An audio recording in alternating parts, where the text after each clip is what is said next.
26 days out of basic training, I was shipped off to Iraq. I did a 15-month tour in Baghdad, high-value target missions, roadside bombs, you know the deal, going through Baghdad, Sadr City, Rustamiyah, Rustamiyah is where I was located at, might have been shut down. This is back in 2006.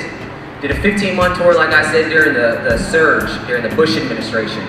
And I came home from that, and that was the first time I really felt cut off from anything in my life, and I wasn't sure what my purpose was, where I was going to go. Some of you may have been in that same situation.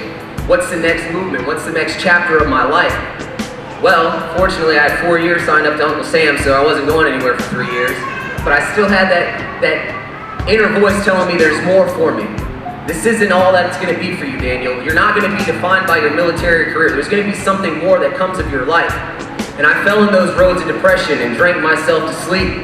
But luckily for me, when I had my military buddies when I was in the Army, I had somebody to rely on.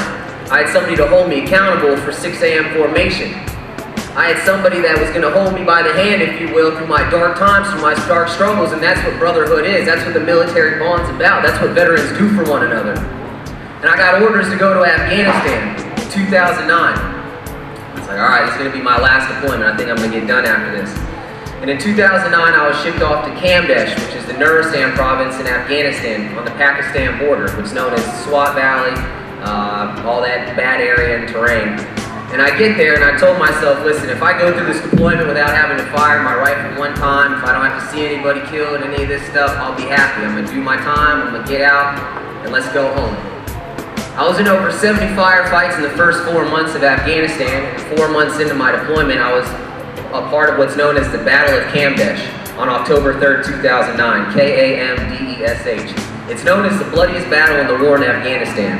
I'm one of 38 surviving Americans that was overrun by 400 plus Talibans in an 18-hour firefight where 8 Americans were killed and 22 of us were wounded. That's a living hell, gentlemen. When you're not sure what your next move is going to be, when you see your friends dying around you, when you're in an environment of daunting experiences and you're fearing for your life, it's a kill or be killed situation.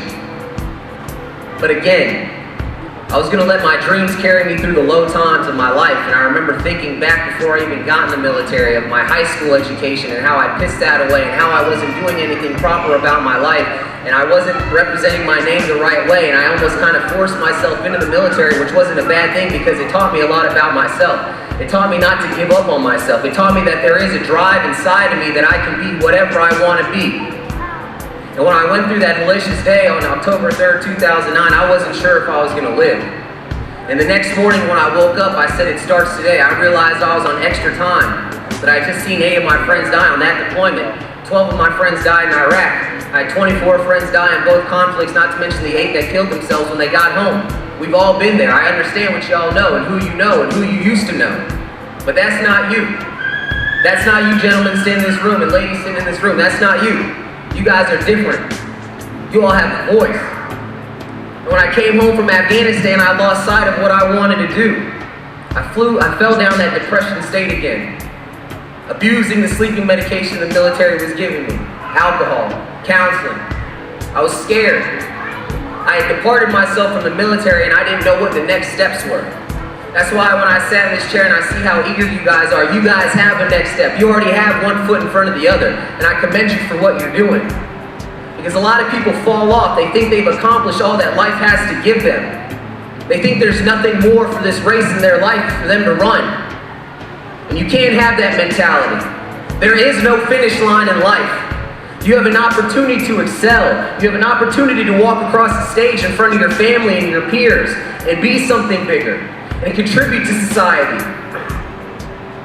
And when I came home from war, like I said, I lost that. When I got out of the military, I didn't want to have anything to do with the military. I was like, hell, I just took a bullet through my shoulder, shrapnel in both my legs, lost 30% of my hearing on the left side, can't sleep at night. But I had to pick myself up. I had to rely on my brothers around me to carry me through my low times again. And it was, what did I want to do with my life? What did I miss before I went in the military? And I had to look myself in the mirror and say, listen, I'm on this extra time. I'm not sharing my casket with anybody. I have to do what's best for me.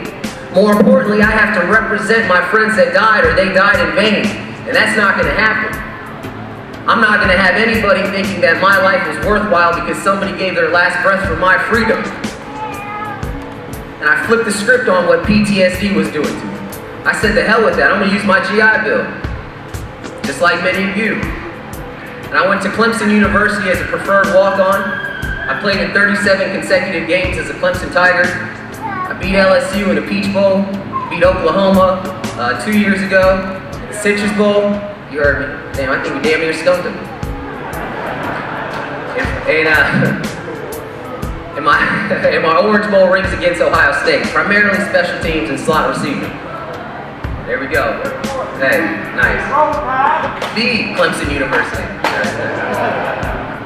Man, I think we got y'all, we stumped y'all this lunch, right for the,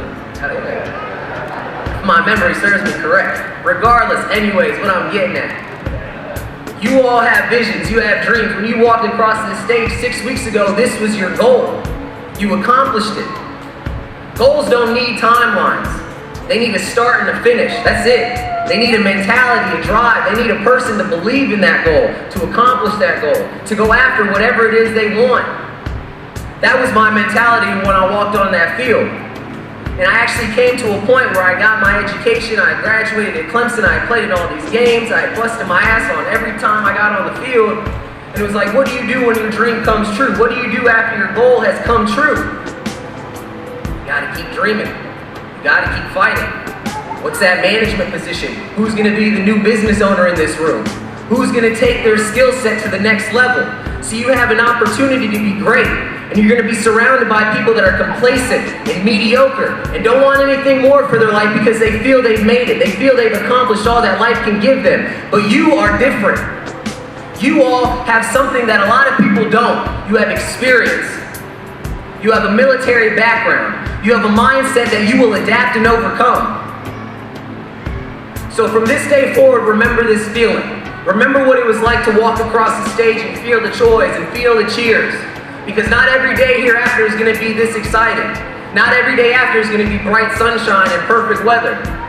You're going to have your October 3rds. You're going to have those bad moments when you have those rethinking opportunities or these bad dreams or whatever it is you guys have done. But remember this. Remember that you can go on, that you can accomplish the goals. And dream as big as you want, man. Thank you for your time. Appreciate y'all having me.